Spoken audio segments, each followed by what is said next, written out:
We're back, buddy. Hey, Keith, how you doing? I'm good. How are you? Oh my God, I'm a big fan of Critters. Me too. Yes, I'm looking forward to this one. The trailer looks amazing. It's so wild. Talk a bit about the puppeteering process of this one. All right. Well, this guy is one of the background guys. Yeah, there we go. And he's basically like a hand puppet. So it's all in the body here. It's all hand puppet. It's all hand puppet. Hand puppet. See, I love that. Rama. Rama. I'm a big fan of practical effects. In this day and age, it's very rare now these days. So how much of that is still used here? Was there any CG at all involved, or just all practical? You know what? I'd say 99% of what you're going to see in this movie is all practical. Yeah, like I don't. To be honest, I don't know if they did any at all. Awesome. Yeah, like this show was heavy on practical. So if you're a fan like me and like the rest of I think a lot of people out there, you're going to see a lot more of this kind of stuff happening soon. And these guys are so much better when they're practical.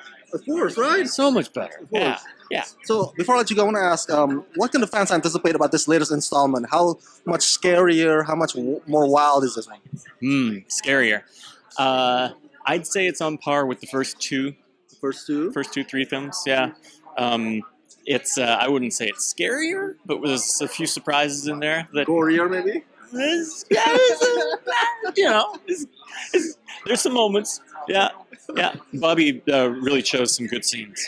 Last question. And how do you match it with Steve Blum's voice for your, puppeteering? Okay, well, we did all of the work on set first with the puppeteering, and after we shot that, and I did most of the voice work on set with so that the actors had something to work with. A lot of the time, actually, the sound guys were like, Keith, can we get you to shut up for a minute so clean track? But I would do most of the voice work, and then when it went back to the studio with the performance, Steve was able to hear what was going on, and with Bobby's direction, take what we did and make it awesome. Steve, I'm a huge fan of yours, huge fan of voice actors in general. Love your work. Thank you, sir. I appreciate that. So, I want to hear something. How does this one sound compared to this one and this one? This one would be. This one would be. And this one would be. What's it like revisiting a very familiar classic franchise like Critters? For me, it resonates with me on so many different levels. First of all, I love the old movies of this ilk because I worked for a film production company, Empire Pictures and Full Moon Entertainment, where we made movies like this back in the 80s. But I worked on the production side. I love movies of that ilk, and to get to actually revisit this particular one, however many years later this is now, and get to voice them is like a full circle of my life. It's kind of magical, actually.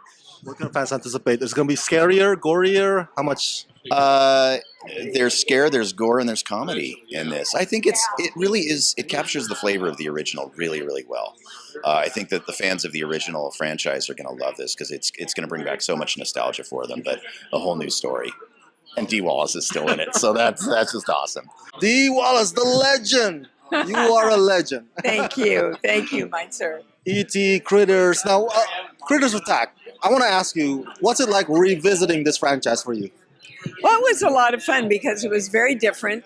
Okay. It's a reboot, not a remake, and my character is morphed and evolved. I'm a real badass, and I liked that. Yeah, I saw the trailer. You were like rocking it. Yeah, thank you. They've killed all my family, and I am out to get the Kreitz. Man, these creatures are so pesky. They keep coming back. I know. Don't we love it? Now, I want to ask, what's it like working with practical effects in this day and age with a lot of CG? I love that it's practical effects again. Oh, yeah. What's it like? I think there's nothing like practical effects. I can't even imagine Cujo being done with CGI. There's just a different feel. We love these movies because of the memories and the experiences we had in the 70s and 80s. And to screw around with that, the fans don't like it. Not one bit. Bobby, congratulations on Critters Attack. Thank you. Yes. Thank you. Now, I'm sure prior to this project, you probably watched or grew up with the prior films. What was it like trying to tackle this franchise for you?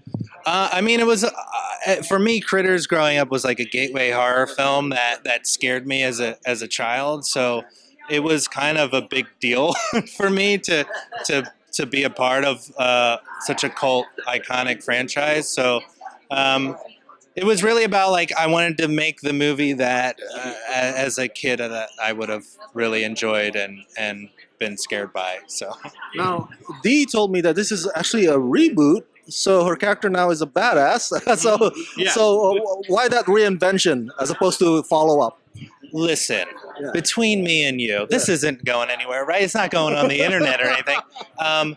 I always thought it was Helen from the first movie, Okay. and that my backstory that I'm sure fans would not like, which is why I think people were like, maybe you shouldn't put that in the script. Was that the idea that like after the first movie, the critters came back, killed her entire family, Yeah. and then she became a bounty hunter, and it's the same character. Cool. That's my I love that. thing, but yeah. Talking about working with in this day and age with all the CG, hey, look at the tennis ball. You work with a lot of practical effects here. I love that. Very nostalgic. How challenging, how fun was that for you? It's really every single day is a challenge when you're dealing with like because the critters when they run, they're just furry basketballs, and that's easy. Yeah. But when they're walking, we have to show that in a wide shot sometimes. So it's really I didn't want to use CGI for that stuff, so it was a challenge to get them to move, as puppets. But I think it was necessary because I think that's the whole charm of the franchise is in the puppets.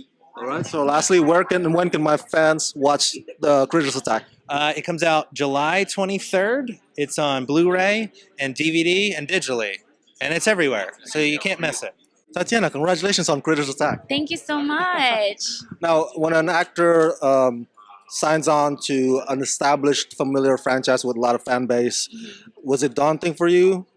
I mean, it's definitely it's tough shoes to fill, but I tried to think of it as me adding on to instead of me trying to replace or be better than the previous films, because come on, like Critters, it's a classic, it's they have a cult following, so I know it's going to be a lot of tough fans and critics out there that like, okay, so hopefully, I've done it justice, and I think that our director and our writer, Bobby Miller, our director, and our writer Scott Lobdell did a great job at like bridging the gap and bringing both the millennials and the original fans together, because I think we pay an homage to the original Critters by using real puppets, and that just really brings a certain sense of authenticity rather than using CGI. And with the jokes and everything, I just think it makes it more easygoing, especially since it's rated R. Yeah. Guys, let your kids see the movie. It's not that type of rated R. It's the good kind of rated R. So. So, what is your character? What's your role? So I play a 19-year-old Drea. She's trying to get into this college that her mom went to, keeps getting rejected. She gets the opportunity to work for one of the professors at the school, and she's like, yes, finally, I found a way in. And she goes to babysit the kids.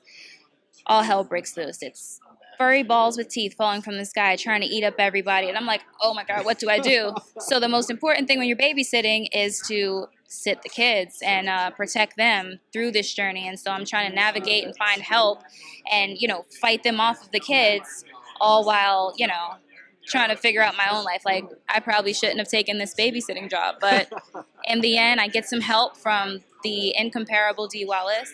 And, she helps me figure it out. And you'll see what happens at the end.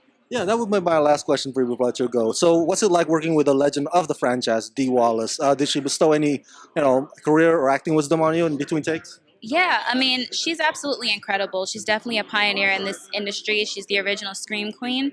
And I love the contrast between her original character and this one, because at first she was a housewife, a mom taking care of her kids, taking care of her husband. And it's like, oh my God, like these critters. And even though she fought them off in that movie, I just felt like in this one, she was sick of it. She was through. She was done. She was like, you know what? this is going to end now. And I feel like that energy that she brought of a bounty hunter, it really brings a lot to the film. So between Critters 1 and now Critters Attack, I feel like you'll feel that even though they don't necessarily show it in the film, you feel that she's been through something in these past few movies that she wasn't in, and now she wants to put an end to it. So I'm happy to be a part of that with her.